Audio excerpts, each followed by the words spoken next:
A Minecraft movie starring Jack Black, Jason Momoa, and Danielle Brooks has completely upended expectations. It not only didn't flop, it's become a huge success, pulling in over $700 million in just a couple of weeks. While not everyone loves the movie, and it's already caused its own share of issues, film and its success does actually tell us some pretty important things about modern movies. So what was it that allowed a Minecraft movie to overcome the video game curse? Is it really as bad as some people are saying?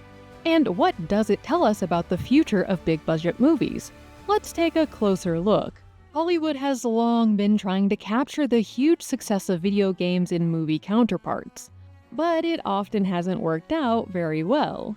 Even when they put big stars in the leading roles and spend big on promo, video game movies have just had a hard time finding success. Video games are notoriously difficult to translate into films because that translation, of course, loses the biggest aspect of video games, being an active participant in the story. But even as some video games have hewn closer and closer to just being 40-hour movies with quick-time events thrown in, Hollywood has still found it difficult to actually bring them over to the big screen in a way that people actually enjoy. They have certainly found some success on the small screen, though, where there's more time to dive into the story and action, with hits like Fallout and The Last of Us. So perhaps unsurprisingly, when it was announced that there was going to be a movie made based on Minecraft, many people were skeptical. Not only because of the general issues with translating video games to film, but also wondering how this specific game could possibly work on screen. Minecraft isn't a game with an incredibly deep, set story. It's all about exploring an open world and building whatever experience you want. And so there were concerns that forcing it into a more linear, contained narrative might take away a lot of the magic that people love about the game. Then it premiered and was instantly a huge success, though it encountered some issues as well, which we'll get into in a second.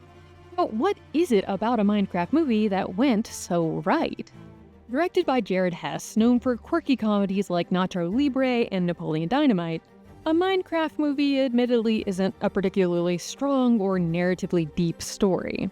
But that's actually not inherently a bad thing. While the writing is a little all over the place, there are 5 writers listed as having worked on the film. Hess was able to bring his sensibilities from his previous works in to create a film that, while far from perfect, does work in its own way. The plot isn't particularly complex. It's a pretty paint-by-numbers group of unlikely friends come together to save a place or thing that is a metaphor for the freedom and imagination of childhood story. Jack Black plays Steve, who discovers a portal to the overworld, but is eventually captured and imprisoned in the Nether by its ruler.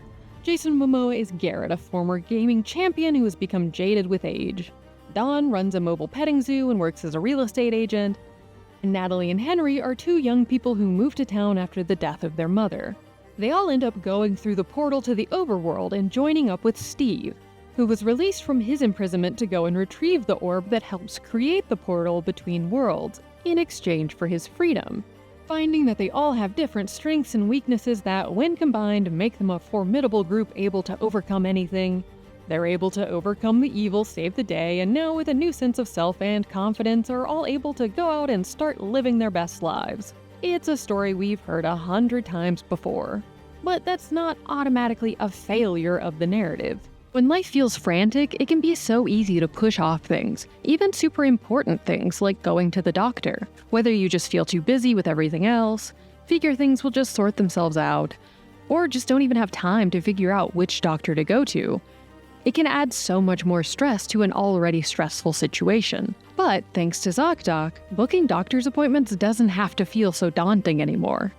They take out all of the stress and make it so easy to find and book a doctor who's right for what you need. Zocdoc is a free app and website where you can search and compare high-quality in-network doctors and click instantly to book an appointment. Zocdoc helps you book in-network appointments with over 100,000 doctors across every specialty, from urgent and primary care to mental health to dentists and beyond. It's easy to filter for doctors who take your insurance, are located near you, and fit your individual needs. And you can check real reviews from their patients to help you make your decision. You can see their available appointments, choose the time that works for you, and then click to book instantly. And you often won't have to do a lot of waiting around. Appointments made through Zocdoc typically happen within 24 to 72 hours of booking, and you can even nab same-day appointments. Using Zocdoc has made finding and booking a doctor so much easier for me. Stop putting off those doctor's appointments and go to Zocdoc.com/thetake to find and instantly book a top-rated doctor today. That's Zocdoc.com/thetake. Zocdoc.com/thetake.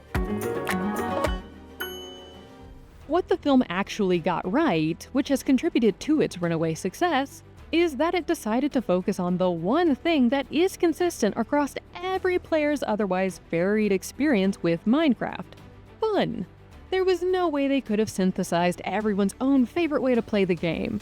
So instead, they decided to just focus on making the film a fun time for its target audience. And this has actually been a surprising point of contention for some viewers, that the kids' movie decided to focus on its kid audience instead of trying to make something for everyone. On the one hand, some of this disappointment is understandable, as it comes from people who enjoyed the game as kids themselves but have now grown up into adulthood, and so we're hoping for something for them.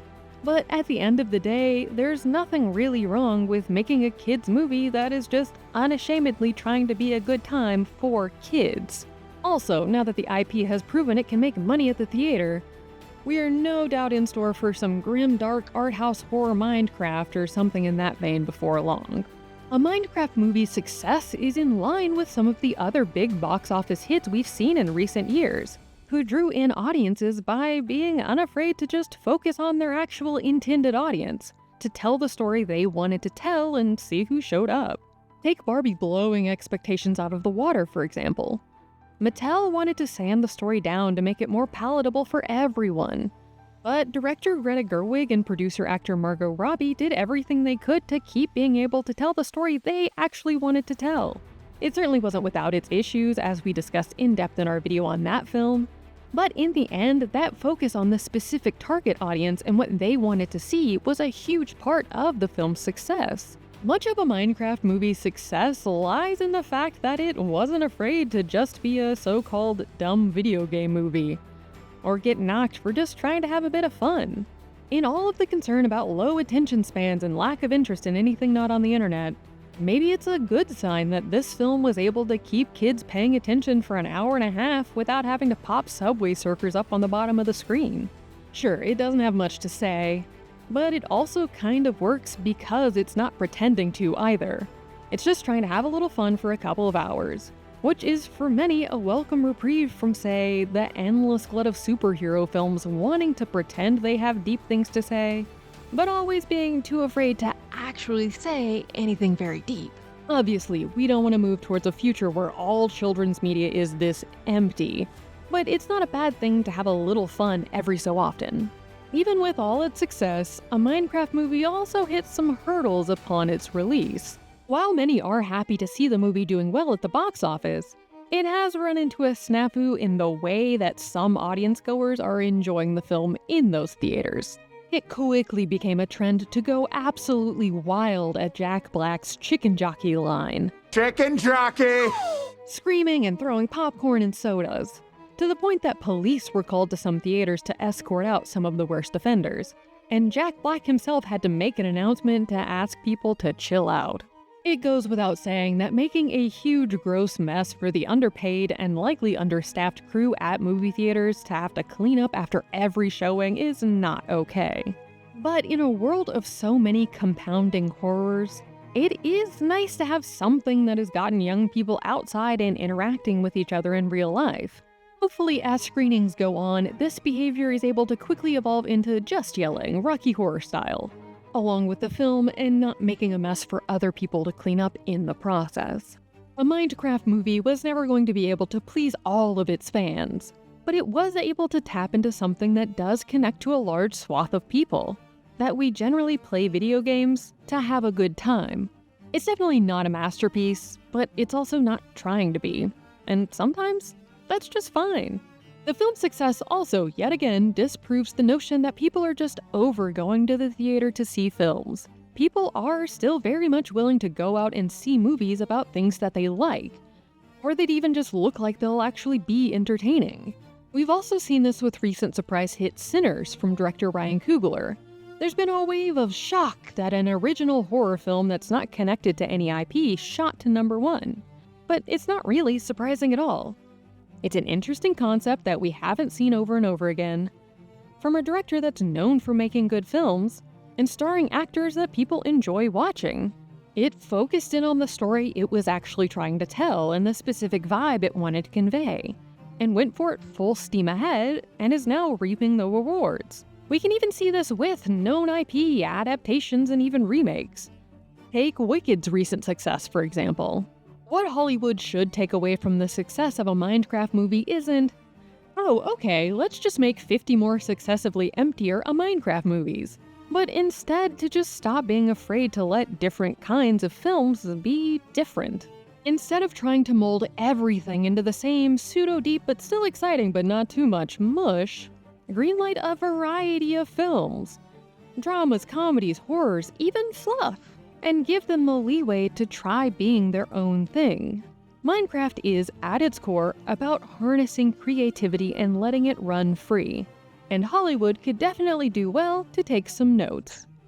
That's the take. Click here to watch the video we think you'll love, or here to check out a whole playlist of awesome content. Don't forget to subscribe and turn on notifications.